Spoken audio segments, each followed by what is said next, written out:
Para iniciar o CITREP, vamos falar da síndrome gripal, uma infecção respiratória que pode ser causada por diversos vírus. No Brasil, foram registrados até a semana epidemiológica 21 de 2026, 20.678 casos. Dados laboratoriais de RT-PCR mostraram o predomínio de rinovírus como causador da síndrome gripal em todas as semanas. A partir da semana 11, o número de casos por influenza A e influenza B aumentaram. Em contrapartida, os casos de SARS-CoV-2 só diminuiu desde a semana 7. Diferentes vírus acometem populações distintas, possuem variada capacidade de mutação e de virulência. Então é importante manter a detecção dos vírus para podermos perceber alterações no perfil epidemiológico e antecipar aumentos de demanda assistencial, direcionar ações de vacinação e prevenção, além de monitorar o surgimento de novas variantes. Nesse sentido, quando olhamos para o cenário da síndrome respiratória aguda grave, que são as complicações das infecções respiratórias, podemos ver quais são os responsáveis pelo maior número do agravo em cada faixa etária. A incidência no país continua aumentando semana após semana, e esse aumento é mais expressivo nas crianças menores de 2 anos, impulsionado principalmente pelo vírus sincicial, seguida pelas de 2 a 4 anos, tanto pelo vírus sincicial quanto pelo rinovírus. Em crianças de 5 a 14 anos, o aumento de síndrome respiratória aguda grave está associado ao rinovírus. Já em jovens, adultos e idosos, terceira faixa etária mais afetada, o aumento de casos de síndrome respiratória aguda grave ocorre pelo vírus da influenza A. Assim, é necessário atenção em todos os níveis de atendimento. O aumento do vírus sincicial respiratório implica em maior necessidade de estrutura pediátrica, enquanto o predomínio de rinovírus está mais associado ao aumento da procura por atendimento ambulatorial e de urgência. Já o crescimento da influenza A exige preparação para o aumento de internações e casos graves em adultos e idosos. Já no Distrito Federal, também observamos a co-circulação de diversos vírus respiratórios ao longo das semanas epidemiológicas, causando as síndromes gripais em um padrão semelhante ao cenário nacional. O rinovírus se mantém como um dos principais agentes identificados ao longo de todas as semanas, responsável por 25% das detecções de várias semanas, chegando até 50%. A grande diferença entre o país e o Distrito Federal, no entanto, são os casos de metapneumovírus, que possuía a segunda maior participação na detecção dos casos até a semana 10, mas no país a sua participação foi baixa ao longo do ano. Agora, os casos de vírus sincicial aumentaram consideravelmente junto com a influenza A não subtipada, vírus sincicial respiratório e influenza B. Os SARS-CoV-2 seguem em queda, como no restante do país também. Até a semana epidemiológica 20, 79% das amostras coletadas foram processadas. Da semana 21, 66% já foi processada e da semana 22, 52%. Por isso, a proporção de vírus dessa semana epidemiológica atual não foi analisada. Isso implica em um cenário desatualizado, o que quer dizer que a proporção das detecções de cada vírus ainda podem mudar. Ainda sobre a síndrome gripal no Distrito Federal, foram registrados mais de 84 mil atendimentos da síndrome na atenção primária à saúde este ano. O número de casos na semana epidemiológica 22 se manteve estável em relação à semana anterior. No entanto, mais do que dobrou em relação à primeira semana do ano. Eles representavam inicialmente cerca de 3% dos atendimentos totais na APS e agora representam quase 8%. Os casos estão aumentando desde a semana 17 e esse aumento implica em maior consumo de insumos como máscaras, medicamentos sintomáticos e testes diagnósticos. As APS precisam estar preparadas para a maior procura por atendimento com uma equipe que saiba reconhecer sinais de gravidade em pacientes. O aumento da demanda espontânea pode sobrecarregar as equipes e impactar em outras atividades, como as consultas de rotina e acompanhamento de doenças crônicas. Quanto à síndrome respiratória aguda grave no Distrito Federal, a série histórica de casos de 2023 a 2026 mostra um padrão de aumento nas primeiras semanas do ano em todos os anos, com os maiores volumes de casos tendendo a ocorrer entre as semanas 10 e 22. Até o momento, os dados disponíveis até a semana 21 de 2026 mostraram o crescimento dos casos desde o início do ano, mas com um número total ainda inferior ao esperado em relação ao ocorrido nos anos anteriores. Quanto à distribuição dos casos pelas regiões de saúde, o número de casos parece estar diminuindo em todas as 7 regiões de saúde. No entanto, por se tratar da semana dos primeiros sintomas, esse número ainda pode aumentar. A região com maior número de casos na semana epidemiológica 21 é também a com maior número de casos totais, a região Oeste. Ela compreende as regiões administrativas de Braslândia, Ceilândia e Sol Nascente, Pôr do Sol. Essa região tem aproximadamente 520 mil habitantes. Já no cenário da rede do Distrito Federal, dos 4.539 casos registrados no estado de Goiás nas últimas 4 semanas, 1.162 deles foram em município pertencente à rede e em 102 houve codetecção viral. Valparaíso, Novo Gama, Águas Lindas de Goiás, Lusiânia e Cidade Oriental foram os municípios com mais casos registrados. Sobre a situação vacinal da influenza em grupos prioritários, que são idosos, gestantes e crianças, ainda estamos com uma cobertura abaixo do esperado, mas houve uma evolução, atingindo 42% de cobertura no DF. Quanto à rede, agora temos apenas 2 municípios com menos de 20%, e 5 ultrapassaram a marca de 40% de cobertura, o que também foi uma evolução. No entanto, o restante dos municípios todos se encontram entre 21% e 40%. O prazo para atingir a meta de 90% de cobertura do público-alvo era dia 30 de maio, ou seja, não foi atingido. Esse cenário é preocupante porque permite que os casos continuem aumentando. Apesar de territórios administrativamente distintos, os municípios que compõem a rede funcionam como uma rede epidemiológica integrada, devido principalmente a um grande deslocamento de pessoas entre os municípios para trabalho, estudos, entre outros. Além disso, ao uso compartilhado da rede de saúde.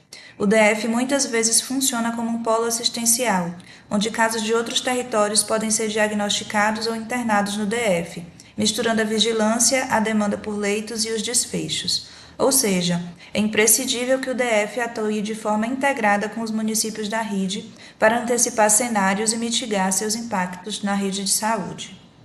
Em relação à dengue, foram registrados 84.996 casos prováveis no período analisado.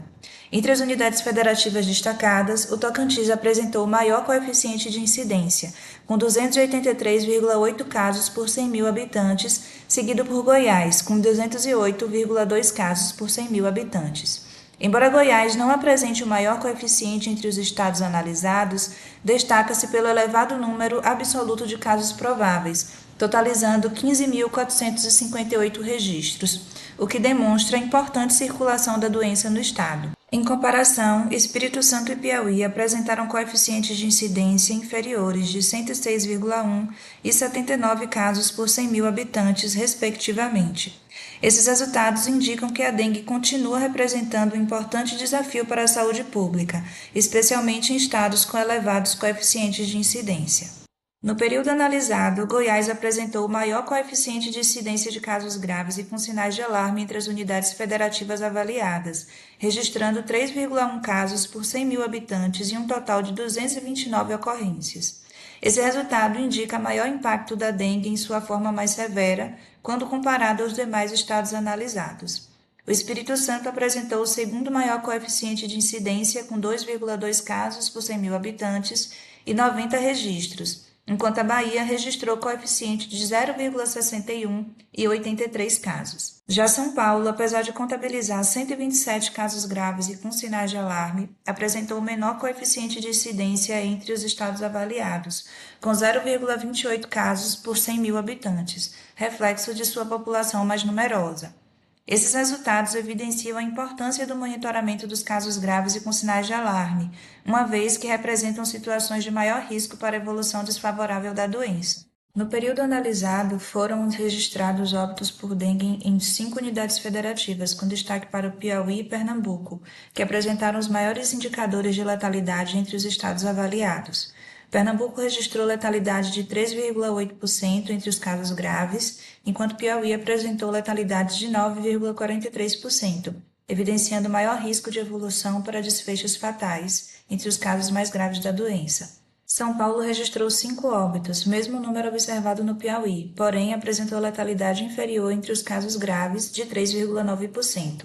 Bahia e Espírito Santo registraram um óbito cada, com letalidades próximas de 1% entre os casos graves. Ao analisar a letalidade entre os casos prováveis, observa-se que os valores permanecem baixos em todos os estados avaliados, variando de 0,02% a 0,19%.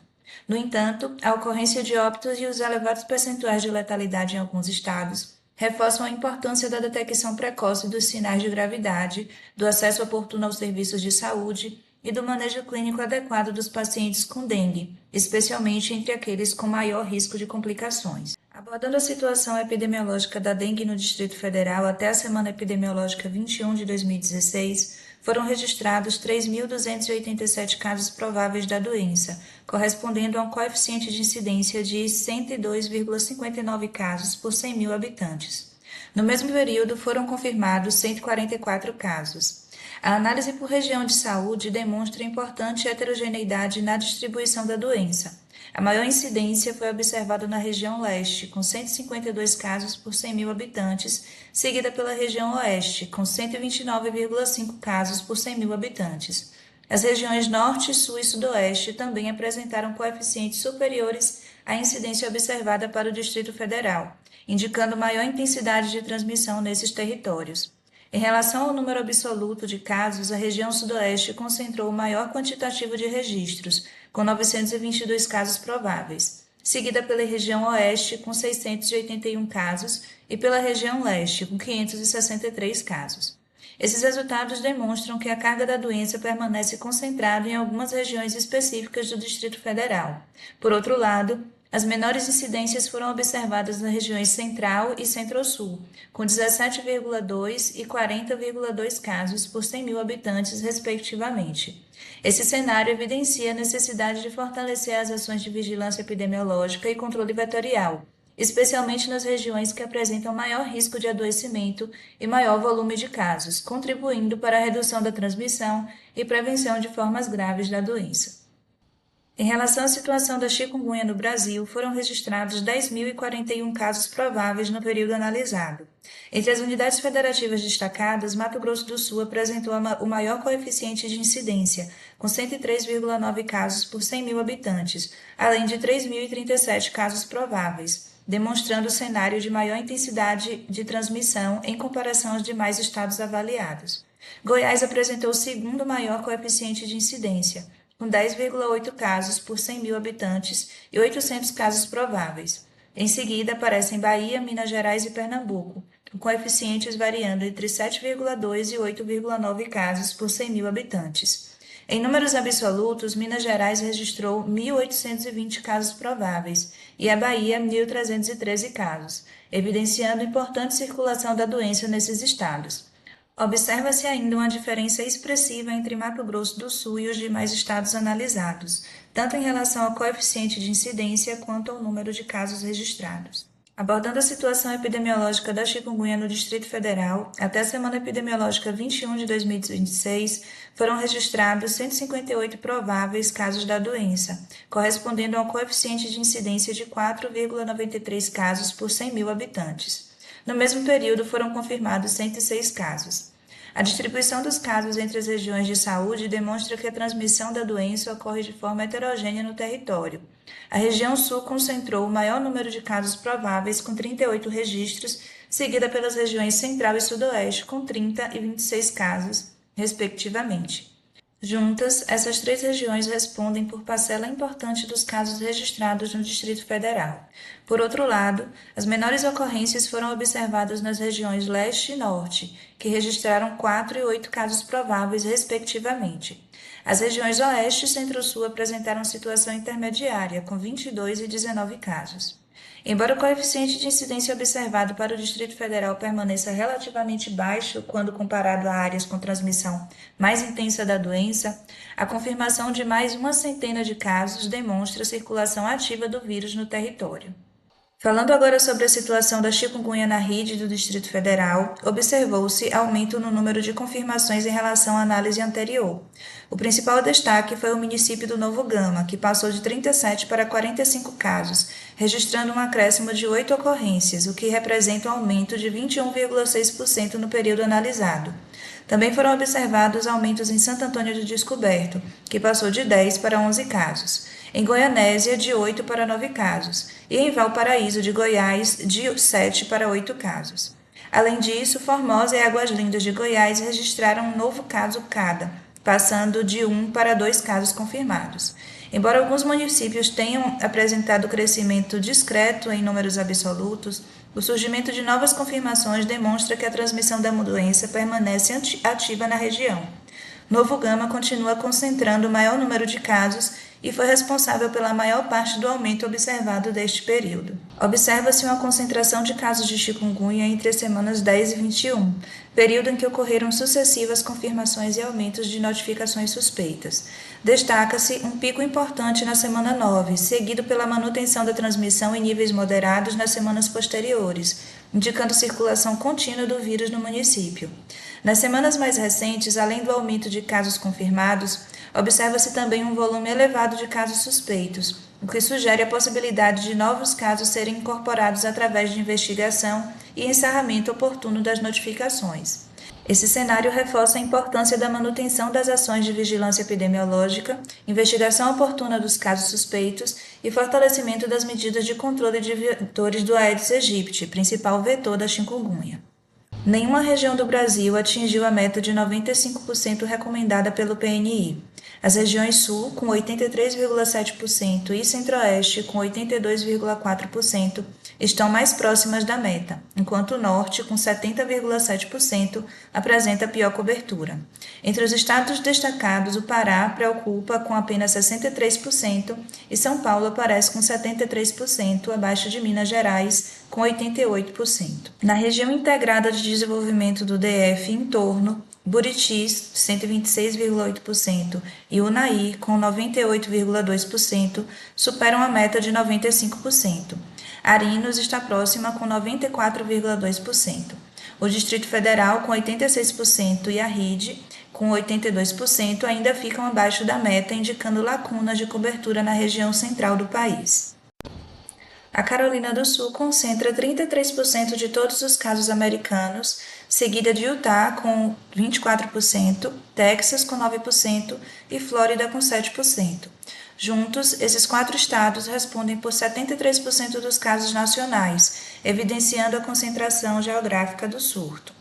Ainda sobre o sarampo, o México registra 11.444 casos confirmados e 14 óbitos em 2026, representando um aumento de 57% em relação ao total de 2025. Jalisco lidera com 6.355 casos, seguido da Cidade do México com 978. A curva epidêmica mostra que o pico ocorreu nas semanas 6 e 7 de 2026, com tendência de queda progressiva desde então. Já na Guatemala, há um acumulado de 6.764 casos e 20 óbitos em 2026. O pico da transmissão ocorreu nas semanas 11 e 12, com queda marcante a partir daí. Na semana epidemiológica 21, foram registrados apenas 111 casos, redução de 55% em relação à semana anterior, indicando desaceleração significativa do surto. Já em relação à Guatemala, a incidência se concentra na Guatemala Central, com 3.069 casos, e no departamento de Quixé, com 452 casos. A região central e a parte sul do país apresentam incidência muito alta, enquanto o norte e o leste têm taxas menores. O Peru acumula 494 casos de sarampo confirmados, com Puno respondendo por 482 deles. Arequipa soma 7 casos. Não há óbitos registrados. O governo decretou emergência sanitária nacional por 90 dias. A curva epidêmica mostra crescimento contínuo desde a semana 10, sem sinais claros de desaceleração até a semana epidemiológica 22. Recomenda-se reforçar a vigilância em municípios fronteiriços brasileiros, especialmente no Acre e no Amazonas. Orientar viajantes que retornaram de Puno a verificar a situação vacinal e a articulação com a OPAS para monitoramento conjunto. Em 15 de maio de 2026, a República Democrática do Congo declarou o seu 17º surto de ebola em Ituri, o qual foi classificado pela OMS como uma emergência de saúde pública de importância internacional devido ao risco de disseminação global e à limitada capacidade de contenção local. Até 5 de junho foram registrados 381 casos confirmados e 64 óbitos, evidenciando uma aceleração sustentada da transmissão ativa e sem sinais de estabilização.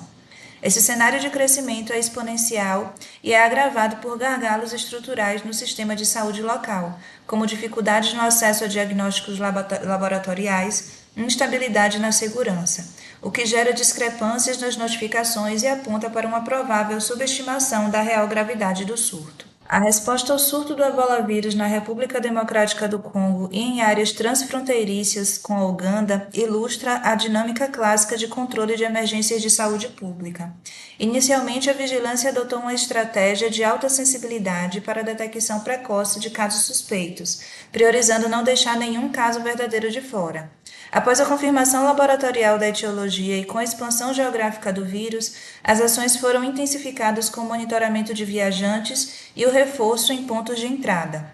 Posteriormente, o processo de investigação clínica e laboratorial permitiu refinar as notificações e descartar os casos que não preenchiam os critérios epidemiológicos, resultando em uma redução expressiva dos registros suspeitos e garantindo a especificidade necessária para o manejo do surto.